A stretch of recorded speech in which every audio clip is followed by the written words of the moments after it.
খন্দকার আব্দুল মুক্তাদিরকে তার বক্তব্য রাখার জন্য আহ্বান জানাচ্ছি। মাননীয় শিল্পমন্ত্রী। মাননীয় স্পিকার, আপনাকে ধন্যবাদ। আপনার মাধ্যমে যে সমস্ত সদস্য বক্তব্য রেখেছেন সুগার মিল চালু করার জন্য তাদের ইচ্ছা আকাঙ্ক্ষা ব্যক্ত করেছেন, তাদেরও ধন্যবাদ।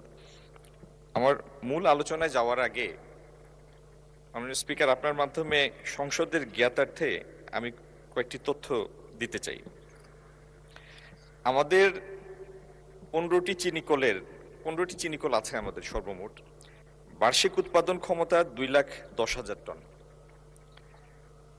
এর মধ্যে আমাদের 9টি চালু আছে, একজন সদস্য বলেছেন 9টি চালু আছে, 6টি বন্ধ আছে।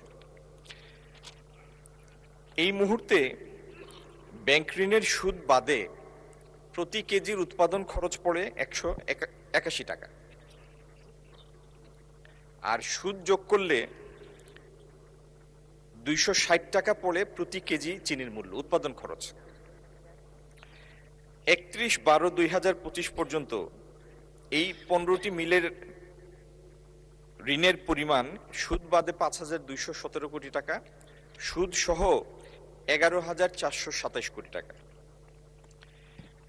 মাড়াই স্থগিত হওয়ার পরে পরবর্তী 5 বছরে সর্বশেষ বছরে 15টি মিলের বাৎসরিক 2024-25 বছরে বাৎসরিক লোকসানের পরিমাণ ছিল 550 কোটি টাকা, 553 কোটি টাকা। আর যে মিলটির কথা আলোচনায় এসছে রংপুর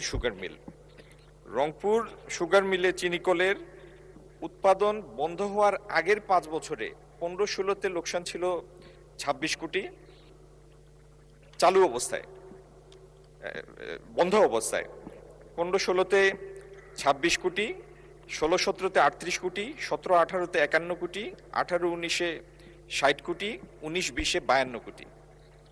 আর বন্ধ হওয়ার পরে 20-21-এ 40 কোটি, 21-22-এ 18 কোটি, 20 কোটি, 21 কোটি, সর্বশেষ 24-25-এ 22 কোটি। তার মানে এই মিলটি সর্বশেষ যে 5 বছর চলেছে চালু অবস্থায় লোকসানের পরিমাণ বন্ধ থেকে বেশি।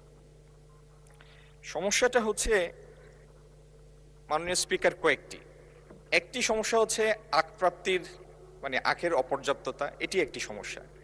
কিন্তু এর থেকে বড় দুইটা সমস্যা হলো যে আমাদের যে ভ্যারাইটির আখ হয় সেখানে যে পরিমাণ আমরা এক্সট্রাক্ট পাই সেটা হচ্ছে 5.5%। আর বিশ্বের অন্যান্য দেশে, বিশেষত আমরা যে দেশ থেকে চিনি আনি ব্রাজিল থেকে, সেখানকার আখের এক্সট্রাকশন রেট হচ্ছে 10%।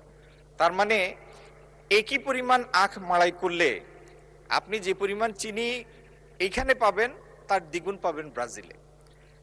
দ্বিতীয়ত, এই মিলগুলি স্থাপিত হয়েছে mid-50s-এ। প্রত্যেকটা ম্যানুফ্যাকচারিং এর তো একটা ইকোনমিক লাইফ থাকে, এই ইকোনমিক লাইফটা এই মিলগুলি অনেকাংশে হারিয়ে বসেছে। তারপরেও মাননীয় সদস্যদের ইচ্ছার প্রতি সম্মান রেখে আমি বলছি যে আপনারা সম্পৃক্ত হয়ে এই মিলগুলি চালু করতে চান, আপনাদের সম্পৃক্ত করে আমরা ইনশাল্লাহ এটার সম্ভাব্যতা যাচাই করব, তারপরে আপনাদের মতামতের ভিত্তিতেই আমরা এই সিদ্ধান্ত নিব। আমি সিদ্ধান্ত প্রস্তাব উত্থাপনকারী মাননীয় সদস্যকে অনুরোধ করব এই আশ্বাসের আলোকে আপনি আপনার প্রস্তাবটি প্রত্যাহার করে নিন। ধন্যবাদ মাননীয় স্পিকার। মাননীয় সদস্যবৃন্দ, মাগরিবের নামাজের জন্য 30 মিনিটের বিরতি দেওয়া হলো।